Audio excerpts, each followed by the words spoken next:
सवाल करबू सवाल करो सुना। हाँ सुनाओ।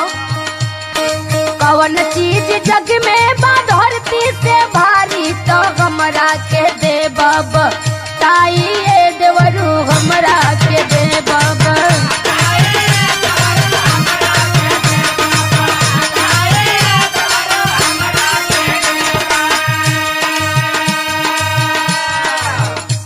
मास्टर आई मना तारी बहुत बड़का सवाल कर देली। तू बड़का पढ़वैया भइल बड़ा। हाँ हम बबियस करते हैं। हाँ तो बतावा। हाँ सुना तेरे सवाल का जवाब आता तनी। अरे बतावा बतावा। ई तो हम गदहिया गोल में पढ़त नहीं तहिए के जानत है।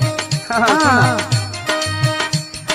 पाप बाटे दुनिया में धरती से भारी तो जई हजनिए में लपटाई ये भौजी जई हजनी।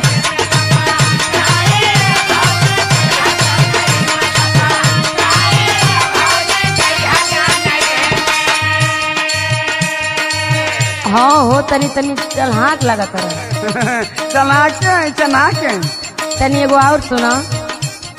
अब देखा भूख लगल तू सवाल मत बड़ा। अच्छा पूछू। हमारी बाती का जवाब देबो तब भी आज तो के खाना मिली नहीं तना। अरे भौजी को तू सवाल लेके बैठल हो। सुना। हाँ सुनावा। पानी से पातर का जग के मझारी तो बटला से नहीं वो राई ये देवरू बटला से नहीं।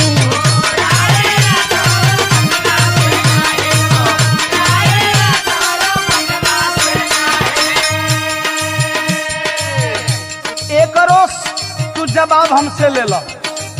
दे दो। बुधिए ज्ञान बट पानी से पातर ना लगी से सागर था हाई ये भौजी लगी से।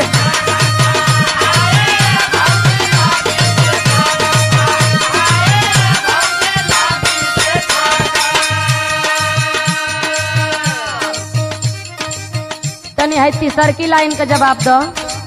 हाँ कह भूख लगल बा पेट में चूहा कूदता तो हर अरे सवाल तू के तो खैले से तन को फुर्सते ना हाँ रहे। तुमसे सवाल से फुर्सत नहीं थे। सुना। हाँ सुनावा। कवनी करी खवा का दाग नहीं छूटे तो जग बीचे होला साई ये देवरू जग बीचे होला।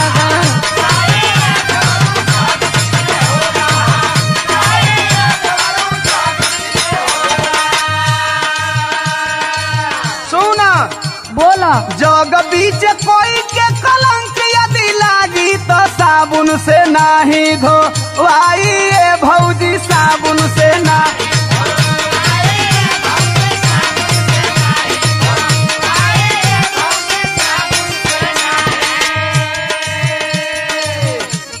हाँ हो तोरे लगे तो हर बात के जवाब बा। यही तरह हम थोड़ी करत है हम। अच्छा एगो लास्ट बात के जवाब दे दो। अच्छा भाला तो हर अंतिम तो भयल। अग्नि से तेज कवन तनवा के जा रे मीनाक्षी सुरेश पूछे गाई ये देवरू।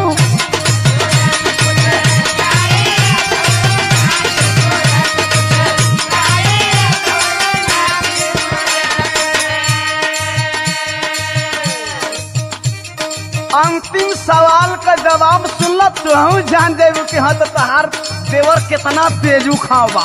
बता दो। हाँ तो सुन लो। अग्नि से तेज ज्वाला क्रोधवा का होला तो सुनील दीवाना समझाइए भौजी हमरा के दे बता लाई ये